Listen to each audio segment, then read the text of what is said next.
Now, across Texas, the issue is... I'm Rudy Koski in Austin. I'm Stephen Dial in Dallas. And I'm Greg Grugan in Houston, and this is Texas, the issue is.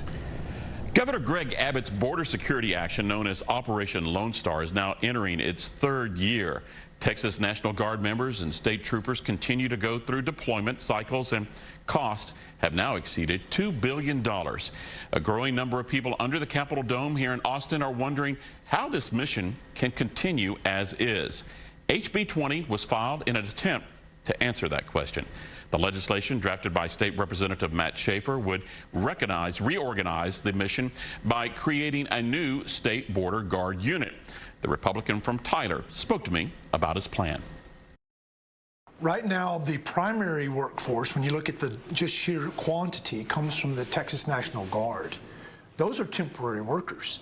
That sergeant who's standing by the river is really a diesel mechanic from East Texas. He has to go back to his job, and in fact, the state can only keep him on active duty orders for a certain period of time. So we have a temporary workforce that's applied against a full-time problem. There are those who say that this is nothing but vigilantism. These will be professional state employees under the authority of the Department of Public Safety Commission with a special authorization from the governor. They will have gone through training, they will have accountability, they will have rules, and they will function in many of the same ways that the Texas National Guard under Operation Lone Star are operating right now.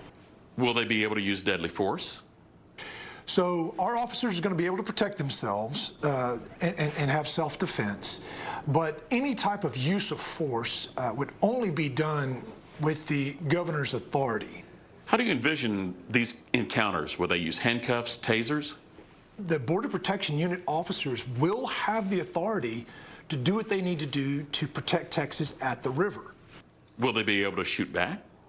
They would be able to protect themselves if they were ever, if their lives were in danger.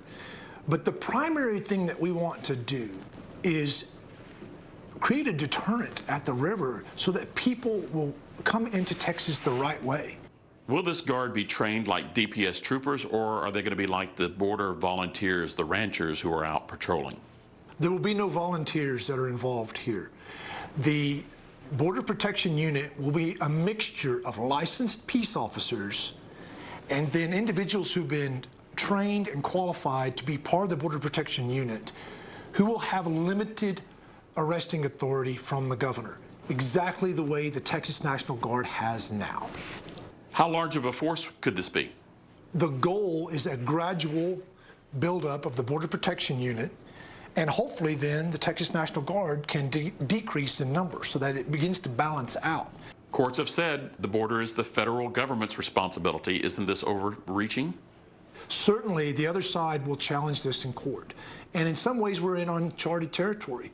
But I believe Article 1, Section 10 of the U.S. Constitution talks about a state being in imminent danger. And when you have people dying, you have women and children being exploited in great numbers, then I believe Texans are in imminent danger, and we need to step up and take a fundamentally bolder approach. A state lawmaker referred to this idea as creating death squads. How do you react to that? That's just someone trying to scare people. Your legislation gives these individuals civil and criminal protection. These officers will have the same liability protections that our police officers and our sheriff's deputies have. No different. Will there be some type of oversight? The bill adds an inspector general, and there will be a legislative oversight committee. Is this all about fighting the cartels, the fentanyl crisis? Is this the push? The cartels are harming Texans. People have lost the peaceful use and enjoyment of their homes. Ranchers have had their fences cut, their livestock lost. Women afraid to be alone on their property without a gun. Women and children abandoned. Fentanyl deaths all over the state, all over the country at an enormous scale. It is time for the state of Texas to take a bolder, fundamentally new approach to how we handle the border crisis. Well, time now for the Texas Trio to fall in and present a word for what we just heard. My word is fortification. Greg, what's your word? Rudy, my word is counterinsurgency. Well, that's a big word. Stephen, what's your word? I don't know if I can spell that word. My word is risky. All right, well, we're all a little risky, right? With that, the Texas trio will reassemble after this break to talk about the possible border mission reboot.